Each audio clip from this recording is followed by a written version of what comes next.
वर्ष 2025 चल रहा है और इसका 7वां दिन है। जो हमारी थीम थी कि मैं अपने बेस्ट वर्जन से मिलना चाहता हूँ, उस थीम में शायद आप लगे होंगे, उम्मीद करता हूँ। रीट को लेकर कुछ 3 से 4 सवाल हैं। मुझे लगा कि शायद मुझे एक सेशन के माध्यम से आपके जवाब देने चाहिए, तो इनको सुनिएगा और इनको अप्लाई भी कीजिएगा। पहला सवाल उन बच्चों का है कि सर मैं 2024-22 वाली जो है वो रीट में मैंने दी थी और उस समय मैं अपीयर्ड में था, यानी बीएसटीसी सेकेंड ईयर में या बीएड सेकेंड ईयर में। तो जो उस समय अपीयर्ड में थे, किसी भी वजह से याद रखना, और उनकी रीट जो है वो बहुत अच्छे नंबरों से क्लियर हो चुकी है, तो क्या वो वैलिड है कि नहीं है, सबसे बड़ी चीज ये है। तो मैं आपको बता देता हूं कि ये रीट का जो सर्टिफिकेट होगा वो वैलिड रहेगा, इसमें कोई दो राय नहीं है, आप निश्चिंत रहें। लेकिन कहीं ना कहीं अपने मन में एक सवाल आता है, क्योंकि बोर्ड की तरफ से इसका कोई स्पष्टीकरण जारी नहीं किया गया, तो आपके मन में आता है कि सर कोई तो कहता है दे लेनी चाहिए, कोई कहता नहीं दे लेनी चाहिए। तो मुझे लगता है फॉर्म भरने में कोई नुकसान नहीं है, आप फॉर्म भर के आइए। आपके अच्छे नंबर आते हैं तो वेल गुड, नहीं आते हैं तो कोई टेंशन नहीं, वो सर्टिफिकेट भी वैलिड रहेगा। और यदि नंबर ज्यादा वाला वो है तो वो उसी को लगाना है, और नंबर कम आ जाते हैं तो उसको रख लेना है। तो इस बात को लेकर कभी भी कोई तनाव मत लीजिए कि सर दोबारा फॉर्म हमें लगाना चाहिए कि नहीं लगाना चाहिए। आपको लगता है कि मेरे डिस्टरबेंस नहीं हो रहा है, मैं किसी एग्जाम की ऐसी तैयारी नहीं कर रहा हूं जैसे ग्रेड थर्ड की तैयारी कर रहे हो, तो ग्रेड थर्ड का भी विज्ञापन नहीं आया है, तो आपके पास मौका है, आप रीट फॉर्म का लगा दें, एक प्रकार से मॉक अभ्यास हो जाएगा आपका उस एग्जाम के माध्यम से। तो इस बात को लेकर मुझे लगता है कि आपको बार बार किसी से सवाल नहीं पूछना चाहिए। बाकी आपका जो पुराना सर्टिफिकेट है वो कंप्लीटली वैलिड रहेगा, लेकिन फिर भी आप दे सकते हैं, और उसमें यदि स्कोर नंबर कम आ जाते हैं और इस रेट में आप फेल भी हो जाते हैं तो वो स्कोर आपका जो है वैलिड रहेगा। इससे कोई फर्क नहीं पड़ेगा कि इसमें आपके नंबर कम आ गए, उसमें ज्यादा है। तो इस बात को लेकर अनावश्यक रूप से परेशान ना हो, ना किसी से डिस्कशन करें। दूसरा जो बड़ा सवाल है कि सर हमारी रीट हो चुकी है, हम ग्रेड सेकंड या ग्रेड फर्स्ट कर रहे हैं, क्या हमें रीट फॉर्म भरना चाहिए। तो देखो, दो चीजें हैं। मेरे अकॉर्डिंग जो ग्रेड फर्स्ट और ग्रेड सेकंड की प्रिपरेशन कर रहे हैं उनके रीट से कोई संबंध नहीं है। उनका ऑलरेडी रीट यदि हो चुका है, मान लीजिए उनके नंबर आ चुके हैं 100 प्लस नंबर यदि उनके हैं, तो वो 100% जो है वो ग्रेड सेकंड या ग्रेड फर्स्ट की प्रिपरेशन करें, कोई बड़ा फर्क नहीं पड़ेगा। मान लीजिए आप बिना तैयारी देते भी हैं, फॉर्म भर भी देते हैं, तो हो सकता है आपके 95 नंबर आए, कॉन्फिडेंस और लूज होगा। तो बेटर ये है कि यदि 100 प्लस नंबर है, स्पेशली मैं तो ये कहूंगा 110 प्लस नंबर वालों को तो कदापि रीट का फॉर्म नहीं भरना चाहिए, वो मस्त रहें। और आपके दिमाग में यदि ये चल रहा हो कि सर कई लोग ये कह रहे हैं कि आने वाले सालों में क्या पता रीट के अंक जोड़ दें, आपको ये बता दूं, जब तक ये लाइफ टाइम वैलिडिटी वाला नहीं था तब तक इसके नंबर जोड़े जा सकते थे। अब मुझे नहीं लगता कि किसी भी रूप में ऐसा कुछ होगा कि इन फ्यूचर रीट के नंबर जो हैं वो आपके सिलेक्शन में जोड़े जाएंगे, जैसे सीटेट के नहीं जोड़े जाते, क्योंकि वो लाइफ टाइम वैधता जिसकी हो जाती है उसको लेकर फिर उसके नंबर अंक कभी भी जोड़े नहीं जाते हैं। तो इस चीज से लेकर आप तनाव नहीं लें। यदि आपके 100 प्लस 110 120 125 नंबर हैं तो आपको कहीं फॉर्म नहीं भरना चाहिए, अनावश्यक ऊर्जा को खर्च मत कीजिए। छोटी सी बात बताता हूं, मैंने पहली बार नेट दिया, मेरी नेट हो गई।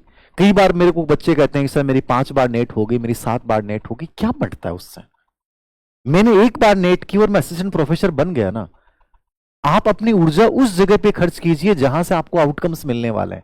आपसे सर्टिफिकेट कितने भी एकत्रित कर लो, कुछ नहीं बंटने वाला। ये दुनिया जो है ना वो आपकी वर्तमान सक्सेस को देखेगी कि तुम फिलहाल क्या हो, ये नहीं देखेगी तुम्हारे पास डिग्रियों के कितने ढेर पड़े हैं कि मैंने 5 विषय से एमए कर रखा, मैंने 5 विषय से नेट कर रखा, कुछ नहीं बंटने वाला। आप किसी एक को चुने और उसमें अपने आप को स्थापित कीजिए। जब तक स्थापित नहीं करोगे आपकी कोई वैल्यू नहीं है। तो इन चक्रों से बाहर निकलिए। जितने मुंह उतनी बातें, जितने लोगों की बातें सुनोगे उतने ही लोग अलग अलग राय देंगे, ये वो, तो सबकी राय मानने लग जाओगे तो जिंदगी जी नहीं पाओगे। सबकी सुनने लग जाओगे तो जिंदगी में सुकून आ ही नहीं सकता, और सबकी सुनोगे तो मैं तो कहता हूं सिलेक्शन कभी ले ही नहीं सकते। अपनी सुनो और बेहतर सुनो। तीसरी चीज, जो तीसरी बड़ा सवाल बच्चों का रीट को लेकर है कि मान लीजिए सर मैंने फर्स्ट फॉर्म भरा और उस फॉर्म में जो है मेरे से गलती हो गई, किसी भी रूप में गलती हो गई, मिस्टेक हो गई, तो अब मुझे क्या करना चाहिए, क्या मैं दूसरा फॉर्म भर दूं। देखिए, दो चीजें हैं। पॉइंट नंबर 5 में रीट के विज्ञापन में लिखा हुआ है, यदि आप 2 फॉर्म भरते हैं या 2 या 2 से अधिक फॉर्म भरते हैं तो आपके फॉर्म को निरस्त किया जा सकता है। क्लियरली उन्होंने लिखा है, जरूरी नहीं है कि वो निरस्त करेंगे, बट उल्लेख करना मतलब आपके लिए चेतावनी है। उसमें यह भी लिखा है कि मान लीजिए आप 2 फॉर्म लगा देते हैं, तो आप वेबसाइट पे जाइए और वेबसाइट पे जाने के बाद किसी एक फॉर्म का चयन कर लीजिए कि मुझे ये फॉर्म रखना है, उसको टिक लगा दीजिए, दूसरा उस समय विड्रॉल कर लीजिए। ये क्लियरली पॉइंट नंबर 5 में रेट के विज्ञापन में लिखा हुआ है, तो इसको अपने दिमाग में रखें। यदि आपने 2 फॉर्म या 3 फॉर्म 4 फॉर्म लगा दिए हैं तो हो सकता है आपका फॉर्म निरस्त हो जाए। तो बेटर ये है कि वेबसाइट पे जाके और अपनी जो एंट्री है वो चेक करें और उसके बाद अकॉर्डिंग कर लें। एक चौथा सवाल बड़ा बच्चों का है कि सर मेरे इस डॉक्यूमेंट में ये प्रॉब्लम है, इस डॉक्यूमेंट में प्रॉब्लम है। देखो, माध्यमिक शिक्षा बोर्ड ने क्लियरली रिट में लिखा है कि 10th का जो सर्टिफिकेट है उसके आधार पे आपकी सूचनाएं भरी जाएं, उसमें जो लिखा गया है उसी को प्रमाणिक माना जाएगा। तो स्पेशली आप 10th की जो मार्कशीट है उसको प्रमाणिक माने, ना कि आपके आधार कार्ड में क्या नाम है। वो नामों से भी ज़्यादा इंपॉर्टेंट जो सर्टिफिकेट है आपका वो 10वीं का सर्टिफिकेट है। तो इसको थोड़ा सा इसको फॉलो कर लीजिएगा। ये 3-4 सवाल मेरे पास स्पेशली पूछे गए हैं, मेरे अकॉर्डिंग इसके जवाब दे दिए हैं। फिर भी कोई नई चीज़ आएगी तो मैं बता दूंगा। एक बड़ा इशू ये है कि सर रिट में टाइम बहुत कम बचा, निश्चित रूप से बहुत कम टाइम बचा है। और जब पहली बार जो रिट पात्रता एग्जाम दे रहे हैं उन बच्चों के लिए बहुत इंपॉर्टेंट एग्जाम भी है। और वो इसलिए है क्योंकि रीट का लेवल इतना आसान नहीं आता जितना लोग कहते हैं। जैसे सीडीपी है, साइकोलॉजी है, तो बहुत अच्छा लेवल की मनोविज्ञान आता है, बहुत अच्छा मनोविज्ञान। ऊपरी वाला मनोविज्ञान रीट के आप पेपर उठा के देख लो, आएगा ही नहीं। तो आपको थोड़ा सा बैलेंस बनाना पड़ेगा कि मुझे किन चीज़ों में कहाँ ज़्यादा ध्यान देना है।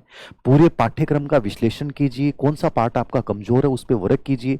थोड़ा सा ये महीने 1.5 महीने की यदि मेहनत ढंग से कर लेते हो, सटीकता के साथ कर लेते हो, तो रीट हो जाएगी। रीट होने का मतलब ये है कि हमेशा के लिए एक टेंशन दूर हो जाएगी। इन फ्यूचर ये कॉन्फिडेंस रहेगा कि आप कोई भी एग्जाम दे सकता हूँ। उसके बाद चाहे आप कोई भी परीक्षा दो या नहीं दो, आपका विषय है, बट कम से कम इसको ईमानदारी के साथ आपको करना चाहिए। साइकोलॉजी को लेकर बहुत सारे बच्चों की सर सवाल हैं कि सर साइकोलॉजी यूट्यूब पे करवा दें। तो मैं एक काम करूंगा कि आज या कल से एक स्टार्ट करेंगे, हम श्रृंखला प्रारंभ करेंगे पेशेंट के नाम से।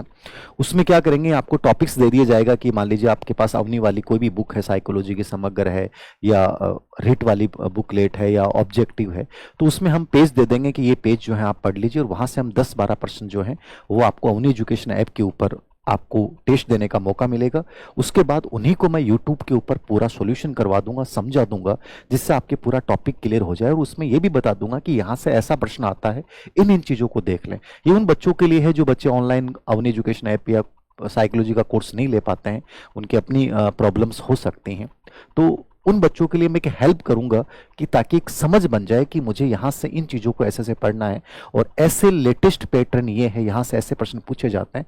ये मेरा प्रयास रहेगा। तो मेरे अनुसार मैंने लगभग सभी सवालों के जवाब दे दिए हैं। आप सभी को शुभकामनाएं और मेहनत करते रहिए। 2025 हमारे जीवन का सबसे बेस्ट ईयर साबित होना चाहिए। Thank you.